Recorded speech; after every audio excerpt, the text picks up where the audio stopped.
नमस्कार दोस्तों, स्वागत है आपका नर्चर यू फ्यूचर में। तो यहाँ पे एक रिपोर्ट आई है, सस्टेनेबल डेवलपमेंट रिपोर्ट 2020, जहाँ पर भारत को 117वां स्थान मिला हुआ है। तो आज की इस वीडियो में हम लोग इसी के बारे में चर्चा करेंगे। तो आगे बढ़ने से पहले मैं बता देना चाहता हूँ, आप इस चैनल को सब्सक्राइब जरूर करें।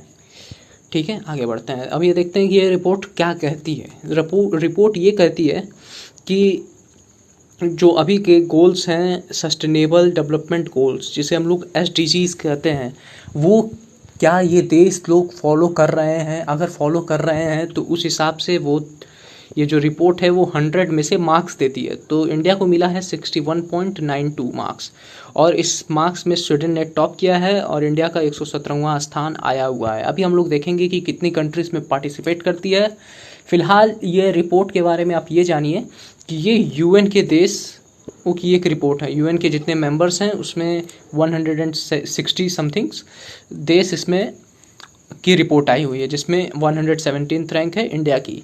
ये फॉल है, इंडिया यहाँ लैग कर रहा है, क्योंकि पिछले साल यही रिपोर्ट में इंडिया का 115th रैंक था और 115 से 117 आना काफ़ी चिंताजनक बात है। पर एक खुशखबरी की बात यह है कि जो इंडिया की रिपोर्ट है उसमें जो पॉइंट मिलता है, इस साल मिला है इंडिया को 61.92 और पिछले साल मिला था 61.1 इन 2019, और 2020 में मिला है 61.92। मतलब यहाँ पे पॉइंट में हल्का सा इंक्रीज़ है। बाकी सब देशों के मुकाबले जो डेवलपिंग नेशंस हैं उस सबके पॉइंट्स में थोड़ा सा इंक्रीज़ है, पर डेवलप्ड नेशंस और जो टॉप कर रहे हैं रैंक में, उनको पिछले हिसाब से देखा जाए तो डिक्रीज़ है। अच्छा, यहाँ पर एक और बात मैं कहना चाहूँगा कि जो पाकिस्तान को छोड़ दिया जाए तो जितनी भी अपनी नेबरिंग कंट्रीज़ हैं, जैसे नेपाल हो गया या फिर श्रीलंका हो गया, भूटान हो गया, चाइना हो गया, ये सब के सब इंडिया से काफ़ी टॉप पे हैं।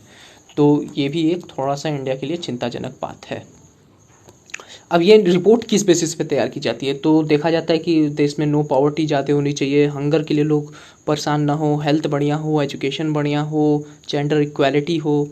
तो इसी तरह 17 पॉइंट्स बनाए गए हैं। उन 17 पॉइंट्स में अगर आपका देश बढ़िया कर रहा है तो इसमें ये रिपोर्ट सब कुछ बताती है कि यहाँ आप लैग कर रहे हैं, यहाँ पे आप बढ़िया हैं। तो इंडिया की अगर आपको देखना है तो आप सस्टेनेबल डेवलपमेंट गोल्स करके आप गूगल पे सर्च करेंगे, वहाँ पे आप 2020 के बारे में पूरा अच्छे से देख सकते हैं, सब देशों की रिपोर्ट, अपने देश की भी। तो आगे बढ़ते हैं, ये क्यों इतना इम्पोर्टेंट है।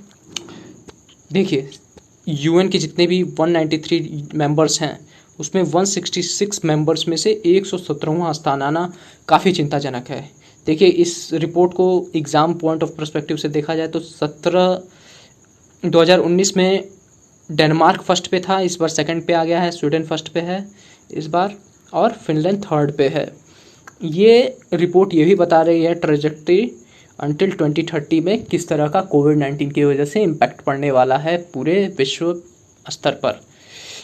ये भी देखेंगे कि ये रिपोर्ट जो है वो 2016 से बनाई जा रही है, जिसमें कि 193 UN मेंबर्स पार्टिसिपेट करते हैं। 17 सस्टेनेबल डेवलपमेंट गोल्स पर उनकी रैंकिंग की जाती है। तो इस बार मात्र 166 देश के लोगों को ही रैंकिंग मिली है, बाकी सबकी स्थिति काफ़ी ख़राब है। तो अगला हम लोग ये देखेंगे कि ये 2020 की रिपोर्ट आखिरकार कहती बनाई किसने है। सबसे पहले ये रिपोर्ट लिखी गई है ऑथर जेफरे सैट्स के द्वारा,